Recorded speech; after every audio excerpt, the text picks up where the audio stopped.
I'll start now. A very good evening to all of you. I, Shivani Paliwal, Core Committee Member, ISOLA MP Chapter, on behalf of ISOLA MP Chapter team, would like to welcome our esteemed speakers, Nirmala Buch, Chairperson, National Center for Human Settlements, retired IAS, and Dr. Pradeep Nandi, Director General, National Center for Human Settlements. All the participants from various parts of the country, and our team to the first talk show Vartalap on the theme Landscapes of the New Normal. Welcome, sir. Welcome, ma'am. Indian Society of Landscape Architects Madhya Pradesh chapter was formed in December 2020. It is a matter of pride for us to be able to contribute to the profession by celebrating the month of April as the World Landscape Architecture Month. We have a wide variety of events throughout the month, and we all the information regarding this is available on our Facebook and Instagram official pages, Isola MP chapter. Now, without much ado, I would like to introduce our first speaker today, Nirmala Buchji, a former officer of Indian Administrative Service, has been Secretary to the Government of India in the Ministry of Rural Development, Chief Secretary of Madhya Pradesh, and Vice Chairperson of the National Environmental Appellate Authority. At present, she is President of the Mahila Chetna Manch Bhopal and a visiting fellow in the Center for Women Development Studies, New Delhi. She did her post graduation in English from Banaras Hindu University and was a Pavan Fellow in Woodrow Wilson School of Public Affairs, Princeton University, USA. She's widely traveled and represented India in various delegations to world conferences and written extensively on issues of governance, public administration, the functioning of Panchayati Raj, and empowerment of women. She holds the position of chairperson of the National Center for Human Settlement and Environment. The organization's vision is to view all human settlements and activities holistically instead of compartmentalizing them. NCHSE has set up an environmental helpline, a platform where common citizens, especially youth, could reach out for advice and help on urban development issues of Bhopal, as well as for Madhya Pradesh. She is also taken to organic farming, where she puts into practice an environmental friendly agricultural functioning. We are very honored to have you, ma'am. Now, our second speaker today, Dr. Pradeep Nandi ji, has been very kind to spare some time for us to join this talk today. Dr. Nandi is an alumni of Banaras Hindu University, India, obtaining MSc and PhD in 1978 and 84 respectively. He held several important assignments during his tenure with EPCO, Bhoj Wetland Project, and Lake Conservation Authority of Madhya Pradesh under the Housing and Environmental Development, Government of Madhya Pradesh, and United Nations Human Settlements Program. After completion of his assignment as Chief Technical Advisor, Water for Asian Cities Program, he joined National Center for Human Settlements and Environment, an NGO, and at present serving as its Director General.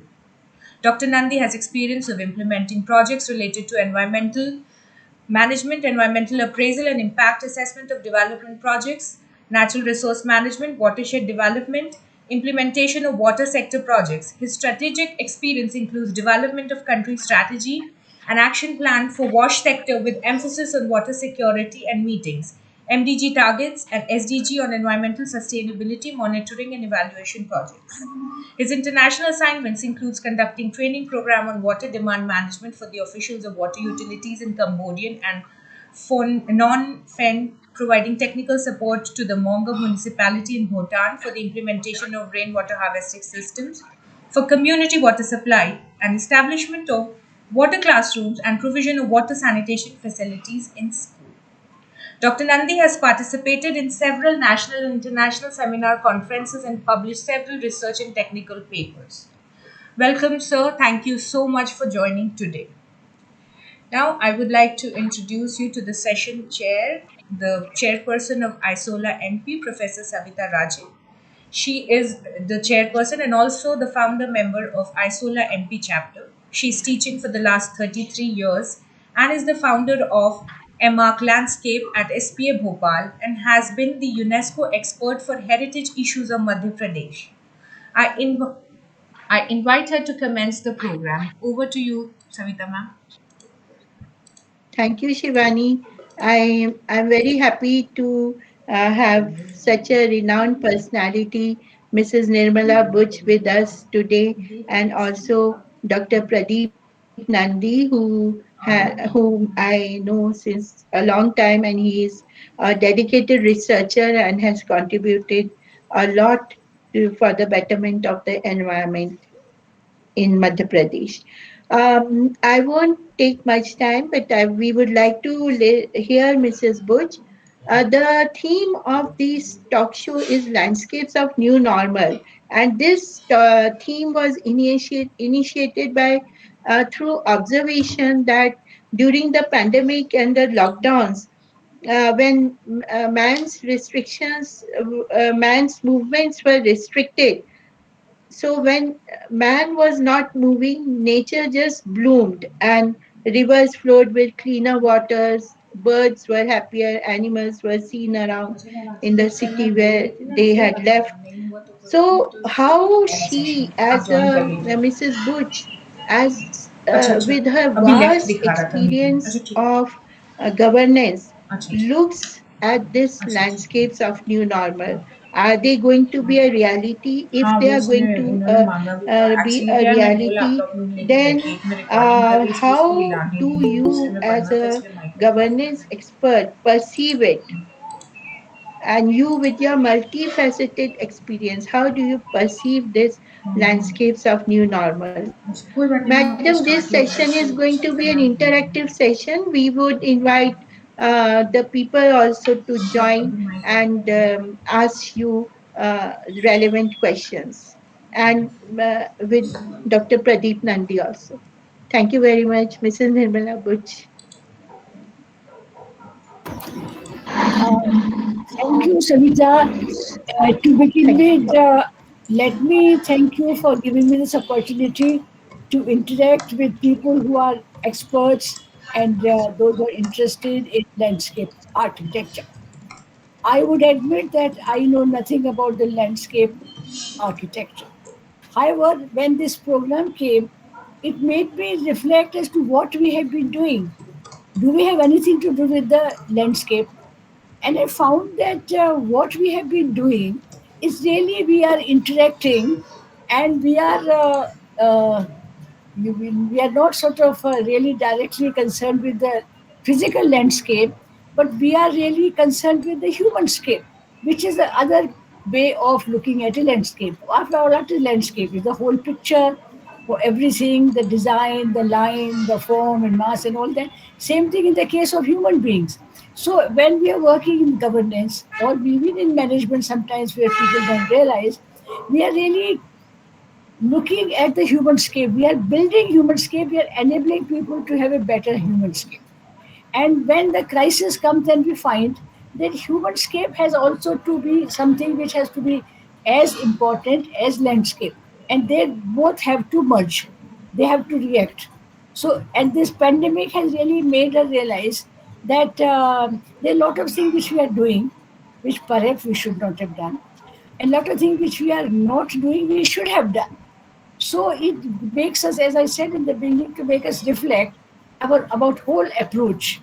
And I found that when we are working, say for instance, with human beings, and my area has been particularly important of women, children, those who are vulnerable, and how we are sort of trying to work with them and what we learn from them. So generally, what happens? People who go in some position, they have some power or resources and positions. They forget that they have a lot to learn. We all have a lot to learn, and when we are working with women, particularly women, children, and the vulnerable groups, and we listen to them and we encourage them to speak, we learn a lot, and then we work according to what they need, what they want, and what we should do instead of what we think we should.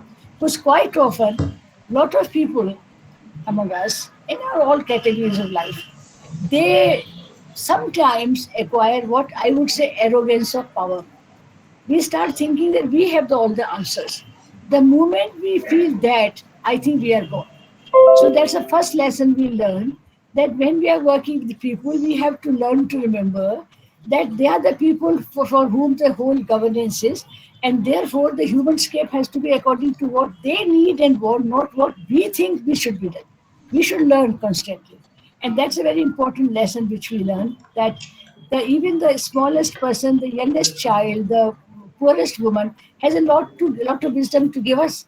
And when we continue, when we learn to hear them, learn to understand what they're saying, then that's the first lesson in improving the human skill. And that includes life, it includes health care, it includes love for nature, it also includes healthcare, includes human development, and it includes respect for everyone else. And when we realize this, then we find that we will be building a human scape, and at least enabling people to have a human scape which will interact with the physical landscape in a creative manner. Savita mentioned in the beginning about what we saw in pandemic. That suddenly, when human beings were not interfering, the birds came, the nature was much better than what it was otherwise. That does not mean that we should not interact with nature. It shows that our interaction with nature and the landscape has to be creative. It should be so interactive that we add to it instead of drawing something away from that. That's an important lesson. So this pandemic, whenever there is a crisis, we go back to nature. And then we realize we are doing things we should not be doing, and we should learn to do things more creatively and with more understanding. So this pandemic has really taught us what there were things which were not happening, but there are a lot of things happening. So as we mentioned in the beginning, that since we were not interfering, birds came, flowers came, wildlife came, etc., etc. But then it should have happened all the time. That means there was something which was missing and something which was being done which should not be done. That's first lesson that we should learn, how we work with nature, how we work in a manner in which we help nature to help us instead of destroy parts of nature which should not be done. That's the important part. So, for instance, we see in Bhopal, we in fact it's important that we are doing this program in MP because it's a reservoir of physical beauty, nature, water, trees, physical features. There's a tribal life and all that, which we can go to and we can learn a lot. And then, for instance, even if I give one illustration of Bhopal itself, we find that now what has happened is that we have been not protecting the habitat of tigers and other wild animals. So they are coming to Bhopal. It is an important lesson that we have to preserve their habitat. And therefore, for instance, we learned, and we in NCHSE took up this issue, that when we are doing a master plan of Bhopal, we should see that we preserve and extend the habitat of wild animals instead of destroying that, and then they come to your habitat. So neither you are richer nor the tiger is richer. So very important lesson that we should learn, that we should respect the habitat of other forms of life, whether it is trees, animals, flowers, vegetables, etc., etc. Very important lesson. And I think if we learn this, in a lot of that. Secondly, we should not think that we have to control nature.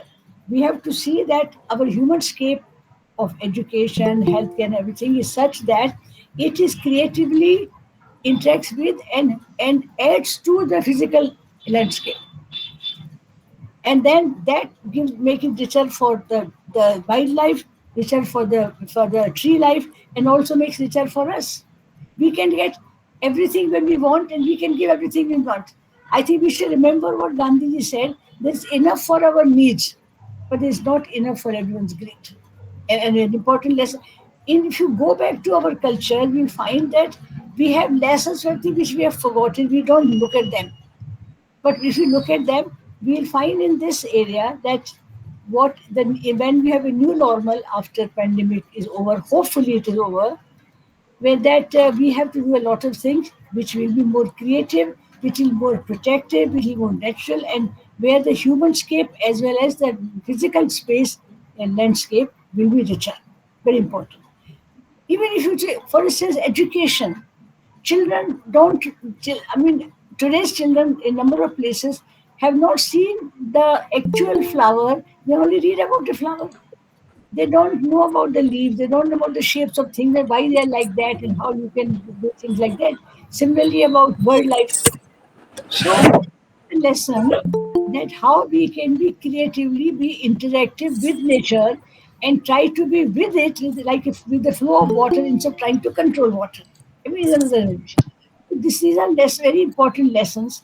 If we see has happened when we are looking at the pandemic now has really affected very badly, and now it's coming back with vengeance. So we have to make a renewed effort to see how we work with nature, how we work with the real landscape to make it richer, and our human scape also richer. Very important. So these are the second lesson which I think we should learn, and we should also see what is the objective of governance, whether it is a school or in a college or in a healthcare or even in the writing in a secretariat or in a master creating a master plan. What is objective? To make the human scape better, to make the landscape better, the whole picture, whether it's a line or mass or etc. etc. How to make it richer? The richer can be only if we add to everything. Just don't do everything. We also give back and make it richer. That's the second. I think that's a very. I think by the end of today's discussion, we should be at least have 4 or 5 important lessons which we should proceed with, and then we see with children, with the adults, with women and tribal women, the people who have disabilities and all that, as to how we should go about it. So we should. I think these are this. I will not go more because I would like to interact when people have some questions and all that, some issues which I think we should discuss. I thank you very much, and I think we will have a discussion when people raise issues.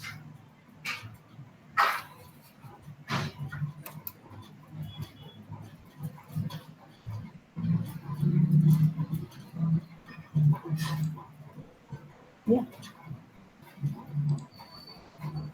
I hope I was sufficiently audible. Sorry, Larry, you बोल रही Yes, ma'am. Yes, yes, ma'am. Yeah. I hope I was sufficiently audible. I'm quite often not. Okay. Yes, ma'am. You are audible. Thank Yes, you. ma'am, you were perfectly audible. Okay. Very, very nice. Okay. Thank you. So I think my mic was muted. I was saying that it was a very interesting um, uh, description of the humanscapes and the landscapes, how they should merge together, work together to make our lives richer and to add to the quality of life.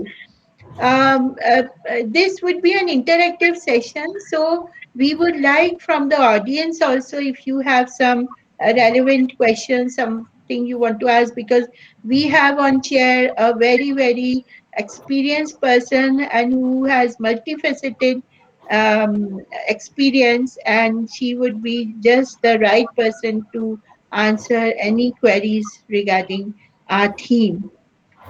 Does anyone want to ask from the audience?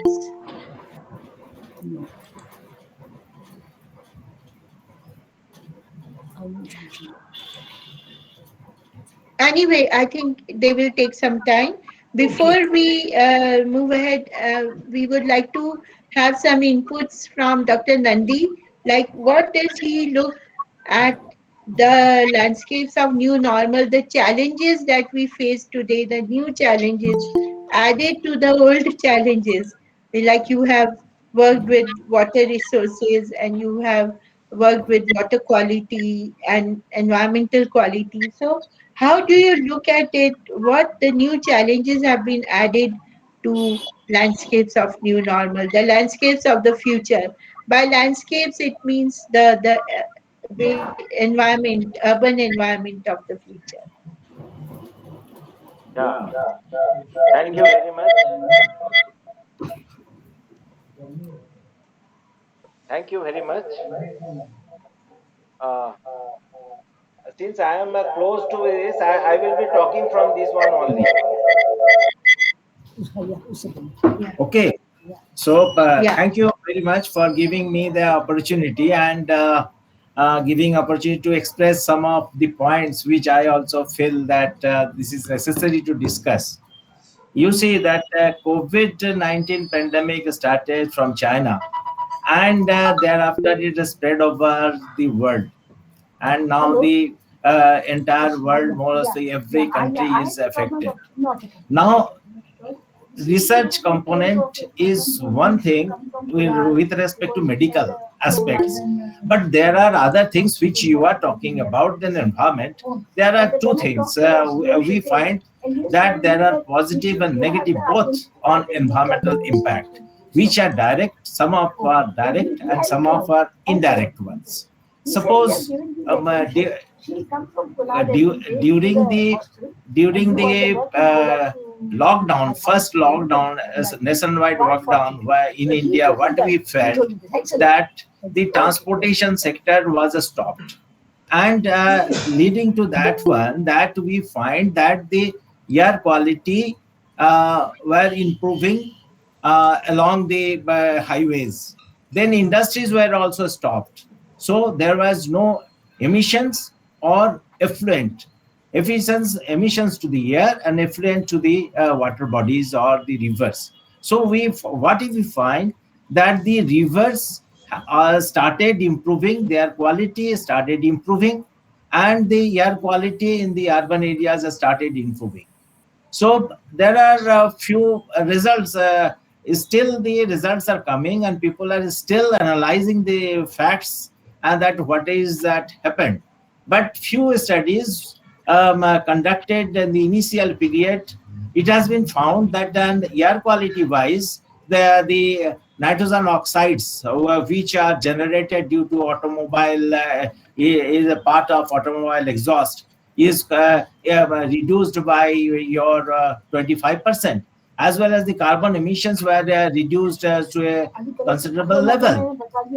But if we'll see that what is the other impacts that I will say some of the positive impacts is there. This reduction of pollution of water bodies, and then what it leads to, suppose an example is there. In India, we find the all water quality of rivers has started improving. Even in one study in Italy says, where that there are canals and wherein the boats moves around, their quality was improved. The reason they find that due to non-plying of the boats, the suspended particulate which was there in the water, suspended matters were settled down, and therefore due to non-disturbance of the water, this quality improved. Like that, we find that study says that the areas, some of the Bay of Bengal areas, that turtles started to visiting those areas which they had earlier abandoned, coming and laying their eggs. So these are some of the positive points which we find that coming up.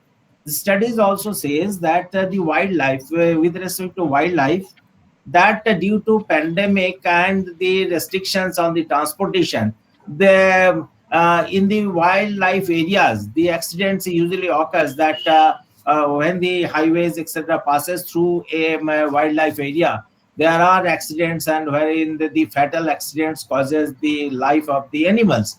Those were reduced by 50% in some of the areas. Like that, the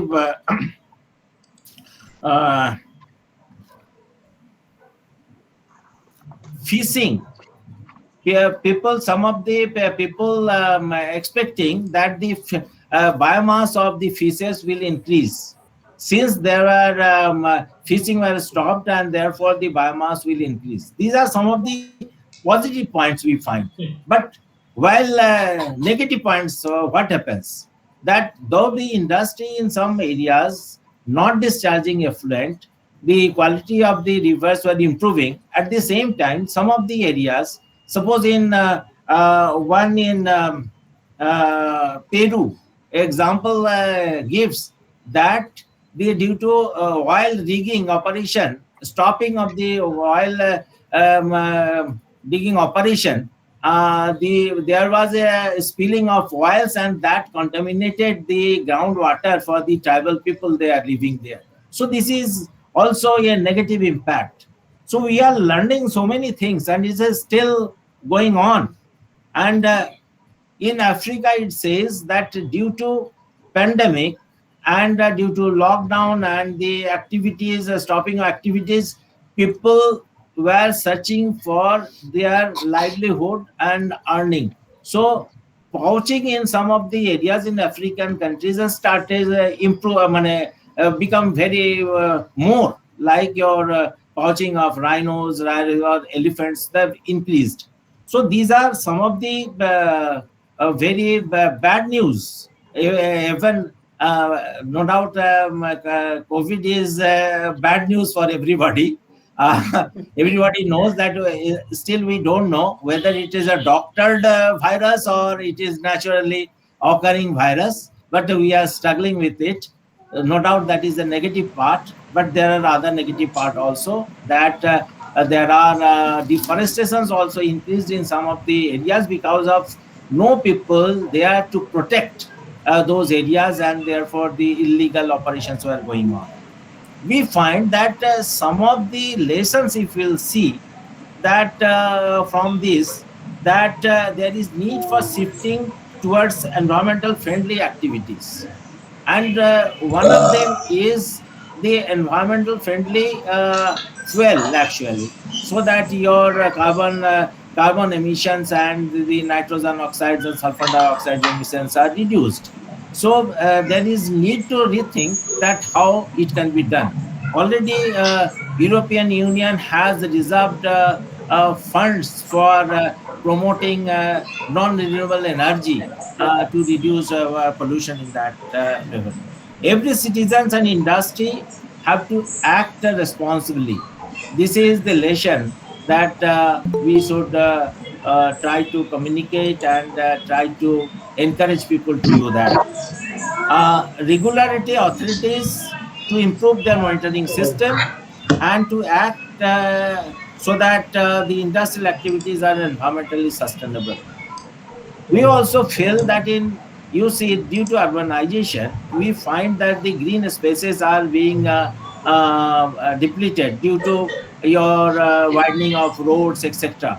But at the same time, we find that the trees, avenue trees, are being cut, and those their good work, what they are actually doing for the good for us, people are not realizing. There are two components in that. These trees, avenue trees, are acting as a buffer. They are acting as a filter for air pollution and the noise. They are creating as a barrier. So if those are removed, then we are becoming affected for that one. So there is need to encourage people and the authorities to have these green cover and the buffer zones around our settlements and the areas. So these are some of the points I felt that we should discuss. And since the research is still going on, it will be premature to conclude anything. And as the madam has already pointed out, that we thought that the pandemic is going to be over. We have the vaccines, and possibly 2021 will be a good year. But presently, as madam has pointed out, that is still it is again coming up with a more vigor. The virus is more active, and people are suffering. And in localized lockdowns are already started in Bhopal. So we are still learning that what we have to do. But the basic thing is that the environmental conservation or environmental protection remains the same, and we have to look at it in in a new angle, and think about that how it can be strengthened. Thank you. Thank you, Pradeep. That was very nice. Yes, though the pandemic and the lockdowns have given us many messages, which, of course, as Nandiji said, they reinforce that our environmental protection mechanism should ये यहाँ नहीं आनी should be more active, and it should be people should act more तो फिर आप responsibly. रहिए I think we have some questions now. I think we can take Sushma Gokhale has a question. Sushma, can you ask your question? Sushma, are you there? Can you can ask your question? Yeah. Am I audible, ma'am? Yes. Okay. Ma'am, my question is, as I mentioned that at master plan level, we have the tradition of including largely physical planning and some aspects of socio-economic planning also. But as Ma'am Butch has rightly pointed out, that landscape planning should also be integrated into master planning. So, what are the factors that we should think about and how it can be integrated? Thank you. I think Sushma is right.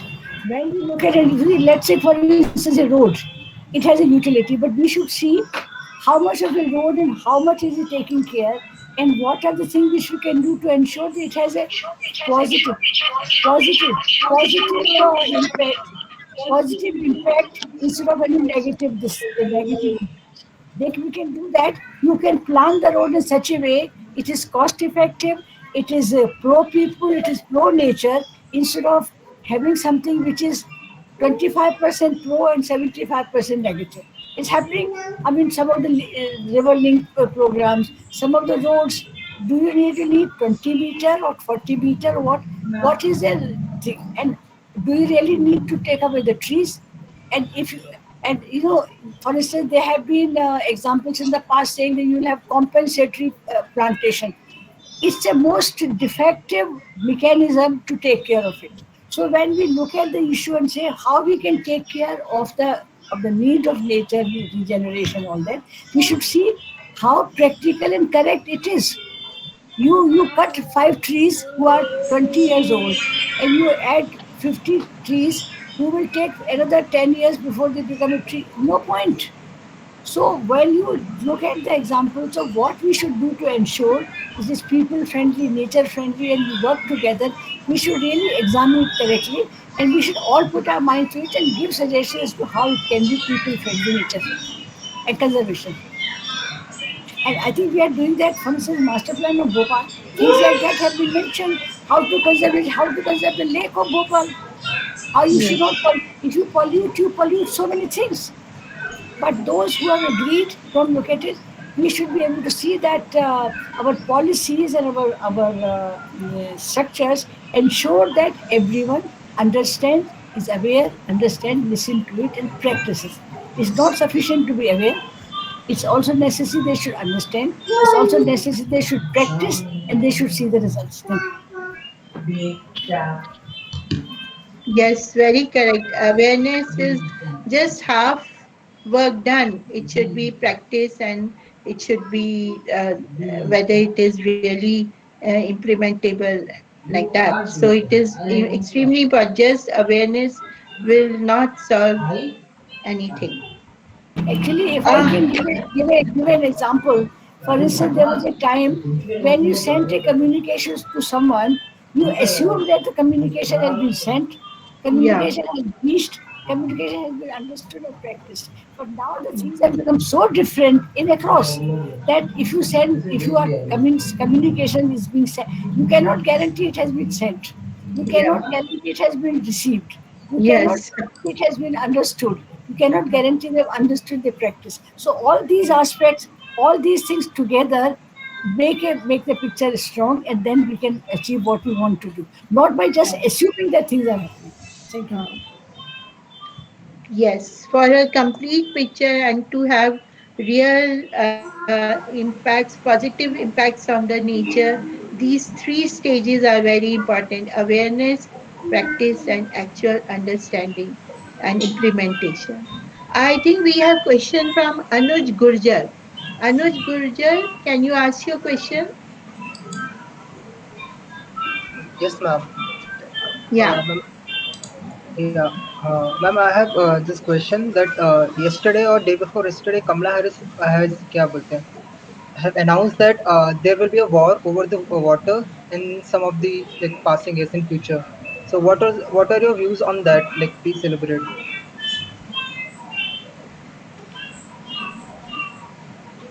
You want to ask this question to whom?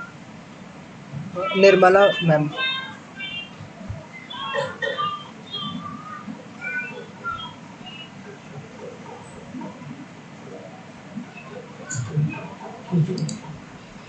Ma'am, your mic is off.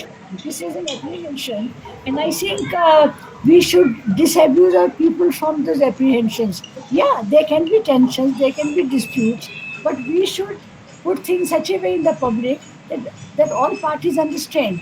We don't have to have a war. We have to have an understanding. We have to have a communication. We have to have a negotiation, so that all parties understand that in a so-called war there are no gainers. There are only losers. So we should have a system in which we try to see that it's a win-win situation, not lose-lose situation. Yeah, I think those of us who move with people of all walks of life, particularly those who are vulnerable in this thing, they realize that people know how to do these things, and if we involve them, we can go to a win-win situation. They can understand and participate and make others understand. We don't have to have a war. I mean, it can be a warlike situation. We should avoid and we can avoid. Yes. Thank you, ma'am. Achal Jain, you also have some questions. Achal, you want to ask? Good evening, ma'am. Good evening. Ma'am, I just want to. I sometimes have saying that we always say that water is being at always at a crisis, and we propose for the 24/7 water supply in the cities. My question is that should we think for a 24 hours water supply or take it as a source? Another point was that we always say we have to pay for the water, for the fresh water. Paying for fresh water, is it logical, or the extent to which you pollute the water is important? Because if a person takes water and he just washes his face and he has given back to nature, but there is a person who has mixed maybe kerosene oil and he gives back to nature, so he has created more of nuisance instead of a person who has just washed the face. So my question is that what should be the criteria, and is it do we need to reframe the policies on this? Can I address this concern? I have looked at this whole issue not as something really implementing these programs, but as a citizen. You have decentralized systems where you have your own source and you use it, and also others use it. You centralize, you make it a bigger project. Then you have structures which give something to someone, add to the cost, add to the systems, add to the failures, add to the so on and so forth. You need 24 hours water. Then you want to have a overhead tank. Why should you have an overhead tank? You should have a system such a way that it is available, and people should understand that yes, it is available, but you don't have to draw it all the time. You don't need it. It has to be available all the time, not needing all the time. That's a difference. We think that we need, so you have the tap all the time on. No, it is available. You can draw when you want, but don't draw when you don't want. And that is understanding all citizens have to have. We don't need large quantities. We need is availability. And source has to be protected, lives are protected. Don't make big projects, make it localized projects so you can manage with less resources. You people can understand this is my project, my water supply, and I have to present it. And everyone will participate. All citizens will participate when this is their program, their goods. Water is a public good. It is not a private good. It should not be treated as a private good. That's, you collect taxes, but not for water only. You have it such a way that water is pooled and shared by everyone, and everyone shares. You don't have to sell water. Why should you sell? Why, where everyone has to carry water? The things that, as I keep jokingly telling people, earlier used to say if children have to go to school, they have to carry the books. Now they have to carry a bag. They have also to carry the water bottle. Is it water good development? No. They develop in such a way that wherever they go, they have a clean drinking water available. Not that you have to available in the bag all the time. That's the difference. That's where Yes. every citizen's participation and understanding is Yeah. important. Thank you, ma'am.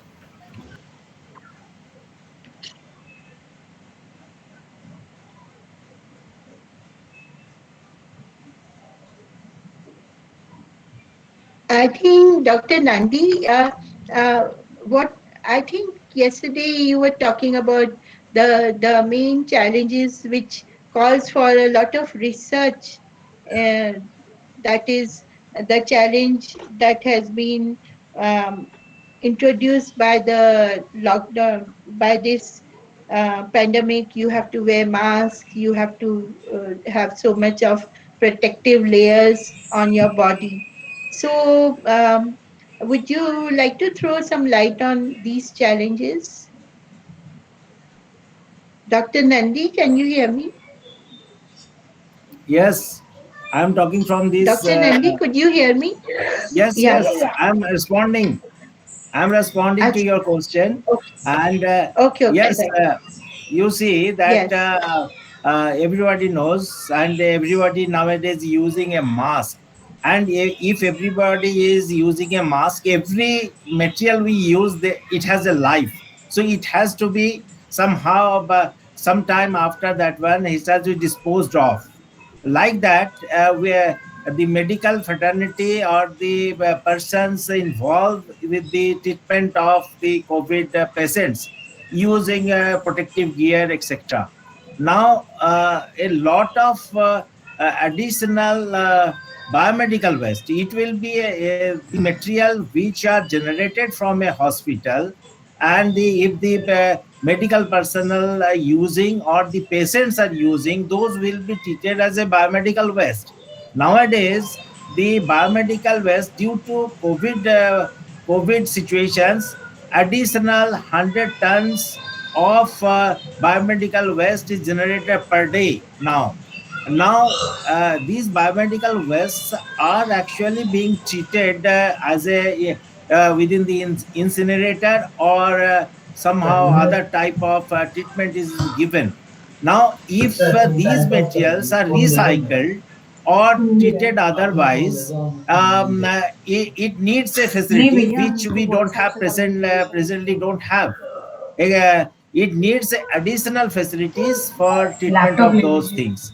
There are other alternative methods are to disinfect them, but the way the virus is affecting people, nobody wants to take that thing, that disinfect and use.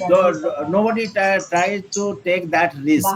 So only option is to recycle them, and this is a big problem. We don't have that facility we were at present. We need to strengthen facilities so that these are being treated separately and properly. If I can add to what Dr. Nandi has said, when you are thinking of producing things for use, you should also ensure that every use also lead to some method of disposal.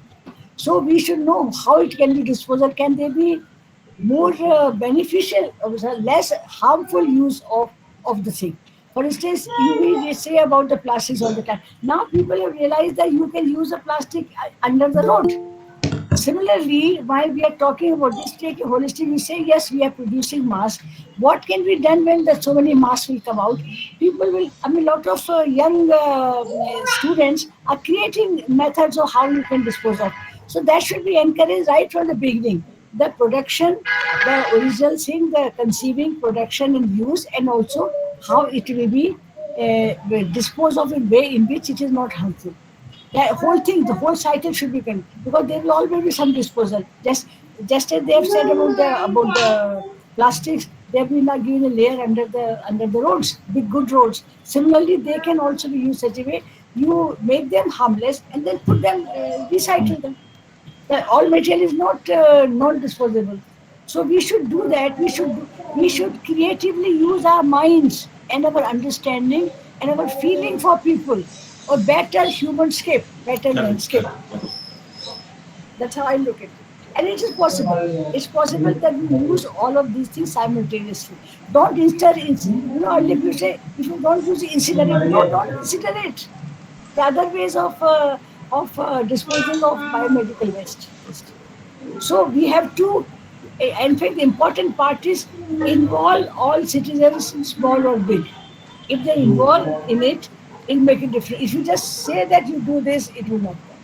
So let citizens be aware. Let citizens be participating. Citizens be a participant, and then they and contribute to it. I think that's a very important lesson to go from landscape architects. Okay. Yeah. No, no, no. No, those are. Yes.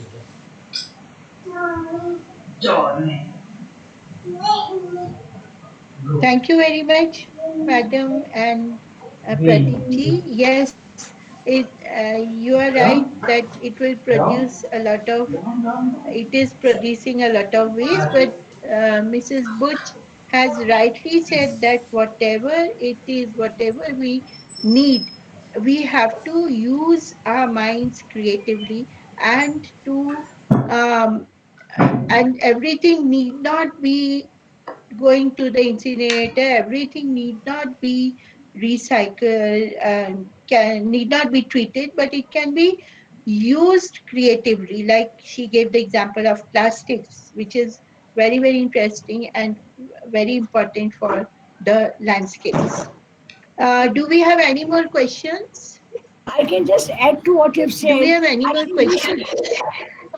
we should have Yeah. a slogan. Don't talk of smart city or smart village. Talk of people friendly, nature friendly landscape, rural, urban together. Don't talk of smartness. You should not be smart. You should be people friendly, nature friendly, conservation friendly. I think that's a message we should come out for us. Yeah. More questions.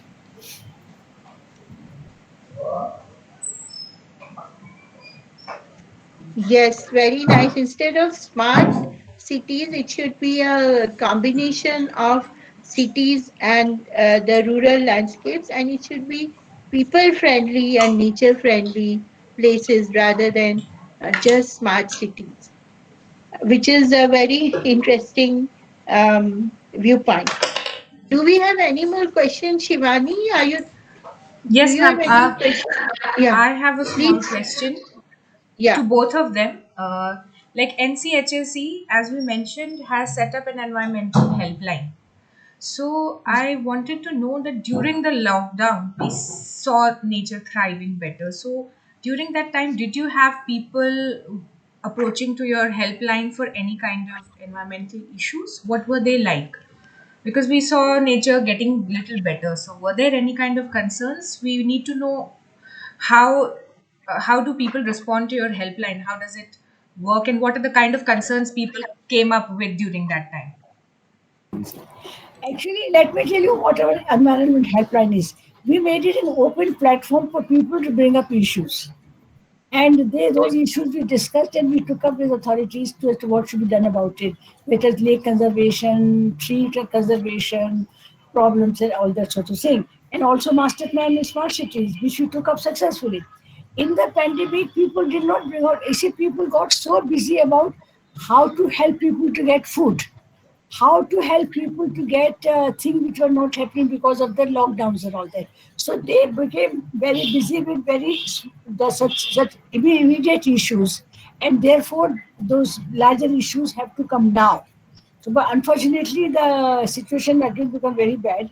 But people will come. You see, if this platform gives to people what they want to raise, and that's something worrying you. You can't get vegetables, you can't get milk, you can't get this, you can't get that. So that's an immediate concern. So in the people's lives, there are certain things which are immediate concern. Then they think of the next stage. That's why these things did not come in the lock-in period. Thank you, ma'am. Thank you. Are there any more questions in the Ma'am, chat box? Yeah. ma'am, I have a question. Yeah. That ma'am told that that's a really concern that people running for the milk and fruits and vegetables. We see in abroad we are having the city gardens which are very much cared by the people and the citizens over there. Don't we need to have them integrated into the urban fabric of our Indian cities so that we have a space instead of bringing a new colony or a new township? For example, in NCR itself, we are spreading it on the ground, and instead of bringing the industries, we can have that integrated forest or the a basket which serves as a food, or we can say there are small farms inside the city itself which gives a rural life experience to the persons who are living in the cities itself. So do we need to have those, and what would be the impact for those? Thank you, ma'am. Give me a suggestion. As I said, I believe a lot in people's participation. The more people participate, the better we will be.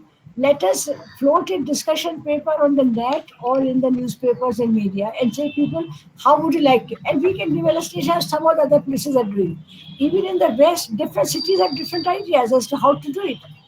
For instance, in the garbage, some places they'll give you a bag that you put this step which is paid, then your bag will fit, otherwise not. In other places, it will be different. So give various models which people have tried with what success and failures, and see that we can do it. Small city, big city, a ward, in mohalla, in locality, as to how we can get together and find our own solutions. Don't look to anyone else for solutions. Let us have our own solutions. Others will follow. We don't have to follow. We give to people what examples are available, and our example will be the best. So it's not that we cannot think of. I mean, even like the mask. Everyone knows that because of the mask, lot of people did not get the type of allergies and all that they used to get from pollen. Lot of people held out of TB. Now these things don't publicize. So let us have these things, that there are a lot of these advantages of mask. And so some of these things people don't want to use a mask, they should disappear. It's a different thing that this sort of thing comes. Even Trump's followers are saying, don't you wear it. Silly. But that type of thing happened everywhere. So this sort of resistance for resistance sake should also be avoided. So we can have small growth, 5%, 10%. This is what we will do. Let others follow, not follow. They'll follow. When they see your success, they will follow. Don't worry about people as to what they will say or not. Give examples. Float a discussion paper. Don't say we want to tell you this. This is a discussion paper. We want to have a discussion. We go through environment helplines. We can go through the mohalla committee, so on and so forth. Don't depend on anyone. We have so much of creativity in every woman, particularly, may not be in every man. We have so much of creativity and ideas which we can float. Let people follow, not follow. I'm sure we can make a better life. We are having lots of farm. We have lots of farm nearby us, near our residential tower, and we have dairies also. But what happens, out of the money, people sell them out to the builders, and it is getting constructed into the built form. So it's basically with the money they actually buy the farmers and the dairy persons who are having the lands. So this is what is happening, and we are having Jewar Airport approached. So it is also being just created on the expressway. So there was lots of farm initially, mango orchards, but now they are converting into all built up, and I don't know what the scenario if it goes on. So that was the thing. Thank you. Madam, you are not audible.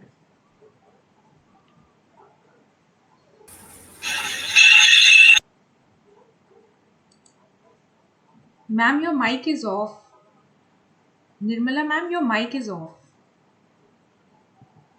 You see, there was a time when you put someone's name to say, then so bad, people say, oh no, I'm so sorry, I will not do it.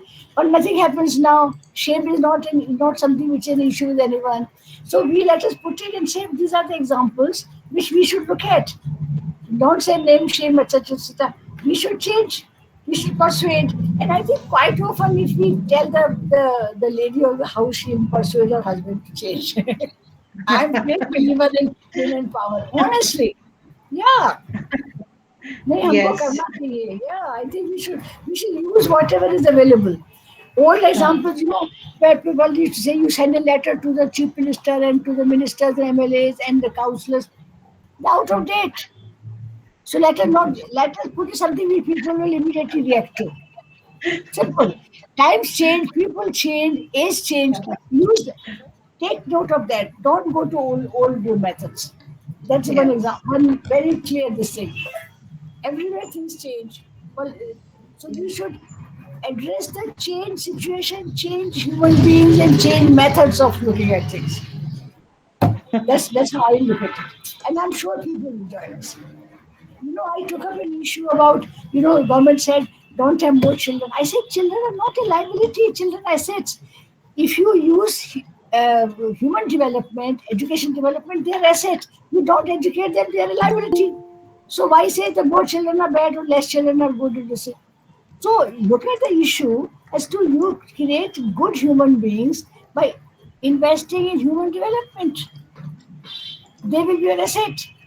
You don't invest in poor or rich. If the family invest in the human development, they'll asset for the whole country.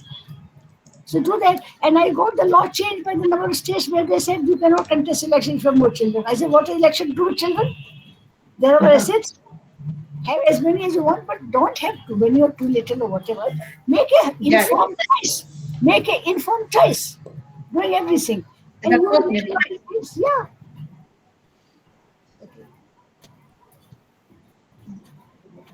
Very nice. Ma'am, yeah, we have to change, like she said, we have to have our methods should change. Like earlier, we would go to the Neta with or apply to the CM and give our grievances. No, she says that we have to change our methods and we have to address the change human beings. And it was very nice. Like, why can't we tell the lady of the house to bring about the change, because she can do it so effectively. So catch hold of the new game changers, she said. Very nice. Are there any more questions? Anyone else? Shivani, just have a look. Uh, Hello, ma'am. Yes. Pankaj here. Pankaj, yes, please ask. Pankaj Yes. is talking from Sharjah. You are in Sharjah? I'm in Doha, madam, Qatar. Doha, sorry. Yeah. Basically, I just wanted to add further on this. Like, due to this pandemic, I think we have learned a lot, and especially the government and the investors, because Hmm. the pattern is now slowly changing. Hmm. Just up until when pandemic was not there, everybody was rushing to shopping malls and all indoor spaces. Hmm. But now we have realized the importance of outdoor spaces. And now Hmm. during the lockdown, now we have again second wave here in Qatar, and but still we are allowed to go in outdoor spaces with all necessary precautions.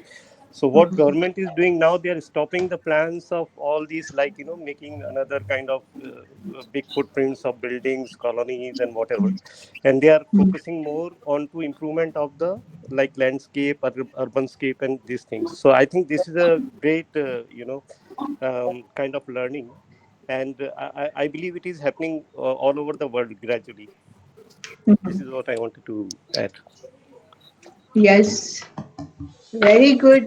At least the pandemic has made, I think, people closer to nature. They were, but they lost the connection somehow. And True. with the pandemic, people have come to look at nature as productive. They have they have started listening to the song of the bird. They have started looking at the flower, which they never had the time in their mad rush. True. So Very this true. mad pandemic has stopped this mad rush and True. brought some sanity to the people. Exactly. Very nice, Pankaj. Anyone else? Arunji, you want to ask something?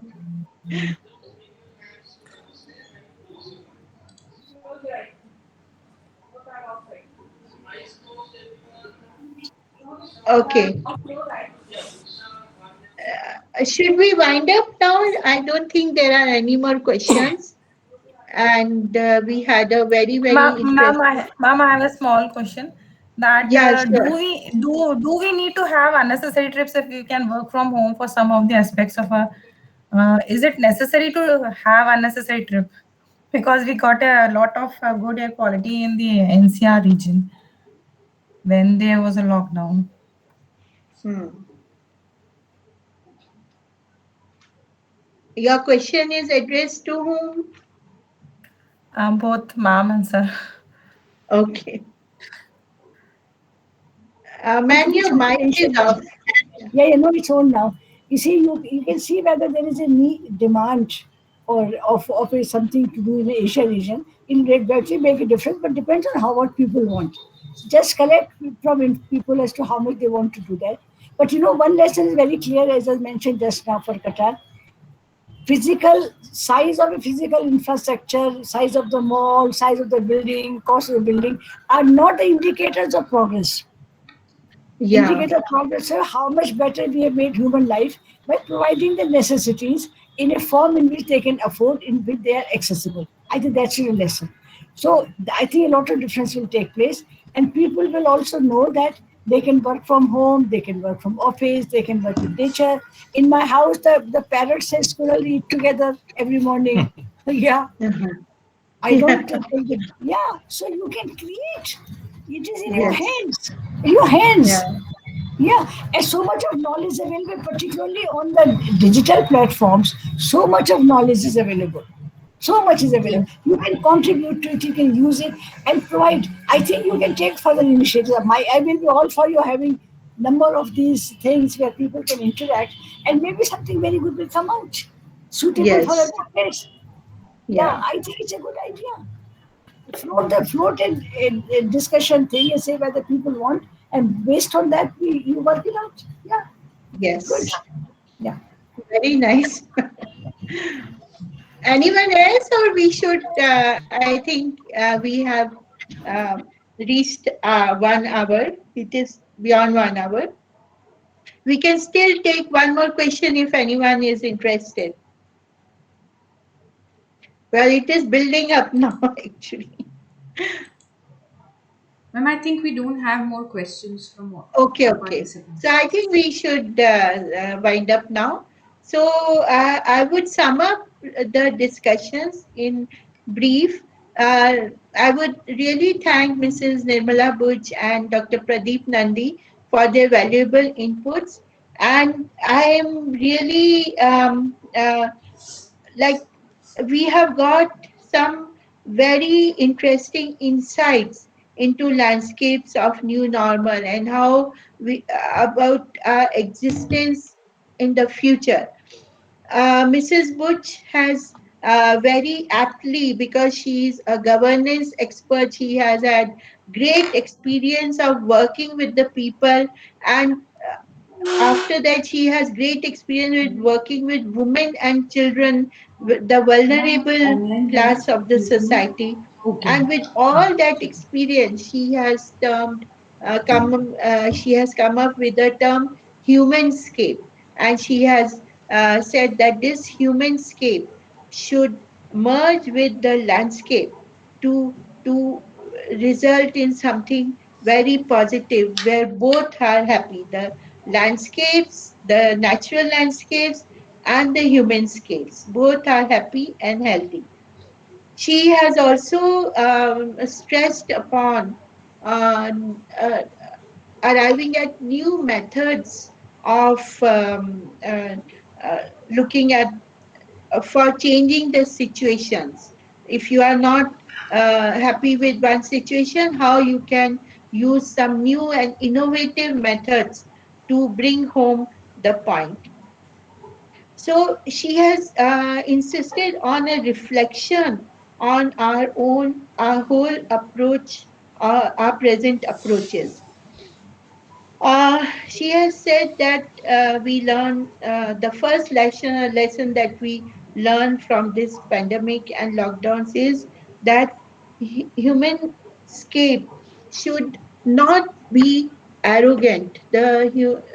the human being should not display arrogance of power and say we can do whatever with the land. So we have to learn from the people for the life, for healthcare, for nature, and we have to enable people to interact with nature creatively. So she has stressed upon the creative interactions a lot.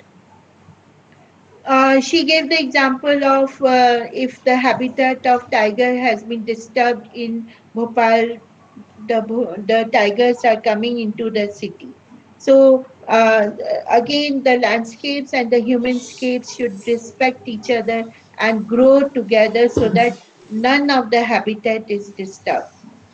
Second lesson she has said is to work with real nature, to make humanscape and landscape better, and to make it more richer. Dr. Nandi added on that with the restrictions on transportations and industries with no affluence and no suspended particulate material emissions in the air, there were positive impacts. But it is not all like that. There is a large garbage produced with the masks and the different layers one has to wear over the body for protection. Mrs. Butch again said that we should not look at everything at the garbage as a problem, but we should think innovatively and with uh, and arrive at new solutions. Like she gave the example of plastics, which was considered bad for a long time, but now there are many innovative discoveries and inventions with plastic, which makes its recycling more easy. We have to, Mrs. Bush said that we have to involve people and communicate with people, and she said that we must float discussions on the net to invite comments and participation of the people. And the punchline of this conversation, I would say, is the size is not the indication of progress. If you have bigger malls, bigger shopping, bigger offices, bigger everything, it is not the sign of progress. It is just sign of arrogance of the human scale. So I would say the punchline is the indicator of progress is not science, but it is the quality of life, and the quality of existence is more important. I think that sums. It was a very exhaustive session, but I've tried to sum it uh, sufficiently. Thank you Thank very you. much. Thank you so much, ma'am, for summarizing this session. Thank you to our speakers. One thing I would like to tell all my participants that we have 4 more talk show sessions of Vartalab. So kindly keep yourself updated through our Facebook and Instagram channel pages. And we would also be uploading these videos on our YouTube channel, and you would be informed through your emails. And thank you so much for joining us. May I now invite our Secretary, Isola Madhya Pradesh chapter, Sonal Tiwari, to kindly give vote of thanks.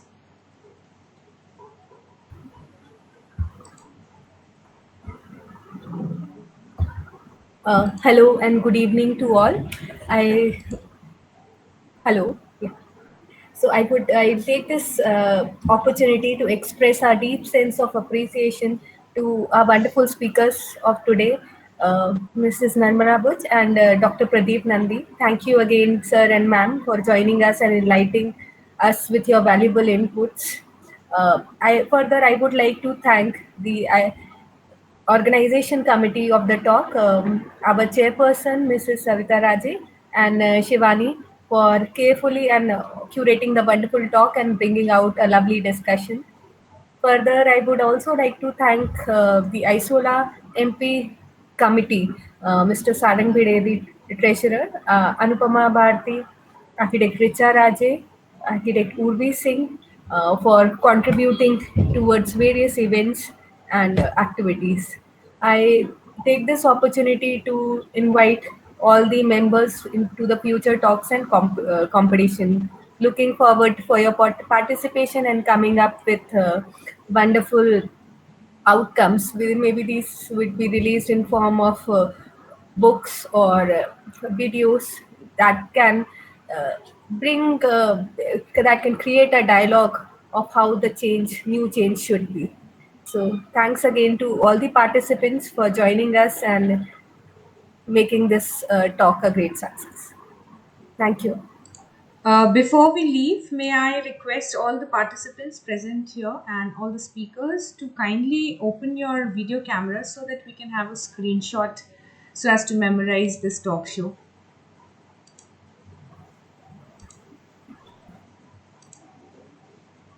Sonalan, can you also take a screenshot so that we have 2 copies at least?